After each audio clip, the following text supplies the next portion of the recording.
So today I wanted to talk about the differences or whether or not you should pull sumo or conventional, right? I just wanted to give a really quick take on the topic of sumo and conventional deadlifts. Usually in the sumo, you're going to have more quad activation, right?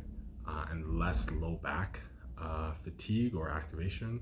When it comes to the conventional, right, you're really going to feel not as much in the quads, but mostly in the hamstrings, glutes, and the lower back, right? A very lower back dominant because there's a lot of the moment between your hips and the barbell in a conventional deadlift is a lot greater than it is in the sumo deadlift, right? Now, because I said the moment arm, so the distance between the hips and your the barbell is a lot greater in the conventional deadlift, but that doesn't necessarily mean that when we're doing sumo, that sumo is cheating or sumo is not a real deadlift, right?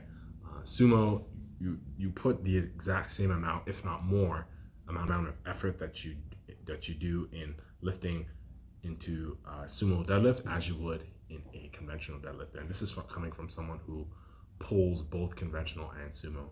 Which one you should go for, that kind of depends on you, right? There's no right or wrong answer. Usually it seems that a lot of people who are in the lighter weight classes or shorter frames and lower weight seem to find more success in sumo deadlifts, and people who are taller, right, and have more weight or muscle mass seem to be a little bit more successful in conventional deadlifts. Now that's based off of like IPF powerlifting numbers, right?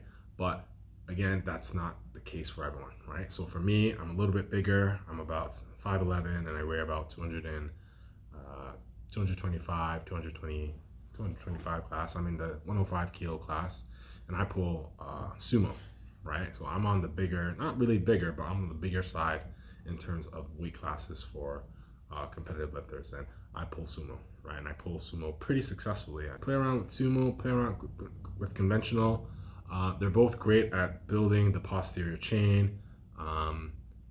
Let's say if you have, your lower back really flares up in a conventional deadlift, then sumo might be a little bit better for you, right? Maybe if you have very tight hips, right, and you find it very hard to get into that wide stance, definitely conventional might be a little bit better for you. So play around with both, try both, see what works for you, and pick the one that gives you allows you to lift the most amount of weight safely and effectively.